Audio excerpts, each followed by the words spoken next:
In the 1970s, television had a way of turning familiar faces into household family members, and few were more recognizable than Demon Wilson. Week after week, millions of viewers welcomed him into their living rooms as Lamont Sanford, the steady, level-headed son balancing responsibility against chaos. At a time when television comedy often leaned toward exaggeration, Wilson brought something quieter and more grounded to the screen. He wasn't the loudest presence in the room, but he was often the most human. His performances reflected patience, restraint, and emotional realism, qualities that made audiences trust him instantly. While his fame rose quickly, it never appeared to consume him. Even at the height of his success, Wilson carried himself with a calm seriousness that hinted at deeper priorities. Long before discussions of legacy entered the conversation, he was already showing that stardom didn't have to define the whole person. Becoming Lamont Sanford. When Sanford and Son premiered in 1972, it arrived as more than a sitcom. It was a cultural moment. Adapted from the British series Steptoe and Son, the show placed Demon Wilson opposite the legendary Red Fox, a comedic force with decades of experience. Wilson was only in his mid-20s, yet he held his own with remarkable confidence. As Lamont Sanford, he played the emotional anchor of the series, reacting to his father's outrageous schemes with a mix of frustration, loyalty, and love. The chemistry between Fox and Wilson became the heart of the show. Lamont's restraint made Fred's chaos funnier, and his sincerity gave the comedy weight. At its peak, the series drew tens of millions of viewers, becoming one of the most watched programs on television and cementing Wilson's place in entertainment history. Fame, pressure, and expectation. Success on that scale brings opportunity, but it also brings pressure. For 5 consecutive seasons, Demon Wilson was part of one of the most successful television shows in America. With that success came expectations to stay visible, stay relevant, and stay profitable. Hollywood often encourages actors to repeat what works, even if it limits growth. Wilson continued working after Sanford and Son ended, appearing in projects like Baby, I'm Back, and The New Odd Couple, proving he was capable of more than one iconic role. Yet beneath the steady work, there was a growing sense that fame alone wasn't fulfilling. While audiences saw a successful actor, Wilson later spoke about feeling spiritually unsettled. The applause, recognition, and financial stability didn't answer deeper questions about purpose. That internal tension would quietly shape the most unexpected turn of his life. A turning point. Away from the spotlight.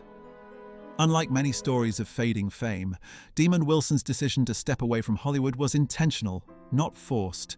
As his career progressed, he began re-evaluating what success meant to him personally. Rather than chasing larger roles or louder recognition, he turned inward. Wilson experienced a profound spiritual awakening that led him to Christianity and eventually to becoming an ordained minister. This wasn't a symbolic gesture or a publicity move. It marked a genuine shift in priorities. Opportunities still existed, but many no longer aligned with his values. Walking away from consistent acting work was a risk, especially in an industry where absence often equals irrelevance. Yet Wilson embraced that risk without bitterness. He chose faith, family, and service over constant visibility, demonstrating that stepping back from fame can be an act of clarity rather than surrender.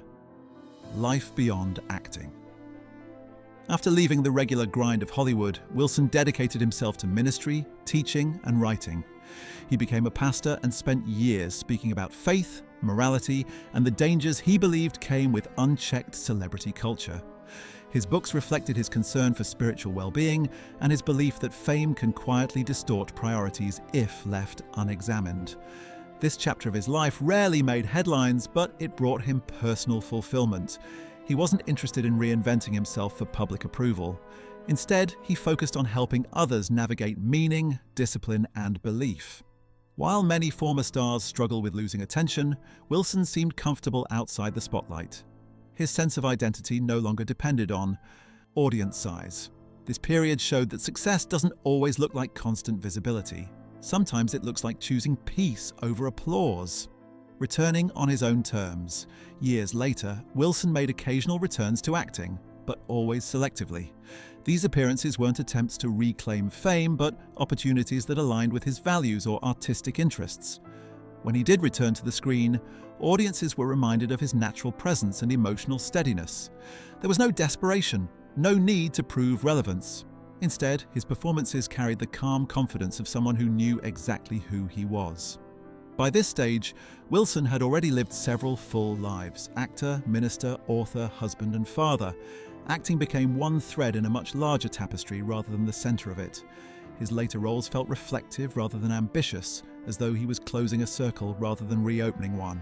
That approach gave his career a sense of completeness that many never achieve. Redefining legacy. For many viewers, Demon Wilson will always be Lamont Sanford, and there's honor in that. The character remains beloved, reruns still find new audiences, and the show's cultural impact endures. But Wilson's real legacy extends beyond a single role. He demonstrated that it's possible to succeed in Hollywood without letting it consume you. He showed that walking away from fame doesn't erase accomplishment, and that personal values can matter more than public attention. In an industry often driven by ego and excess, his choices stand out as quietly courageous. He didn't reject his past, nor did he cling to it. Instead, he allowed his life to evolve naturally, guided by conviction rather than fear. That example resonates far beyond entertainment. A life measured in meaning. Demon Wilson's journey reminds us that careers are chapters, not entire stories. While television introduced him to the world, faith and reflection helped him understand himself. He experienced success early, questioned it deeply, and ultimately reshaped his life around what mattered most to him. That kind of self-awareness is rare, especially in environments that reward constant visibility. His story challenges the assumption that stepping away equals failure. Sometimes it's the opposite. It's choosing growth over comfort and integrity over momentum. Whether remembered as an actor, a minister, or simply a thoughtful human being, Wilson's life illustrates that fulfillment doesn't always come from staying in the spotlight. Sometimes it comes from knowing when to leave it. The lesson he leaves behind. In the end, Demon Wilson's story isn't about loss or disappearance. It's about choice. He showed that fame can be a chapter without being the conclusion. That identity can expand rather than shrink when you step away from expectation. For audiences who grew up watching him navigate junkyards and family arguments with patience and humor, his real-life journey offers something just as valuable. It reminds us that it's okay to change direction, to listen to inner convictions, and to walk away from paths that no longer fit. His work continues to entertain, but his decisions continue to teach. And perhaps that's the most lasting legacy of all. Not just laughter remembered, but perspective gained.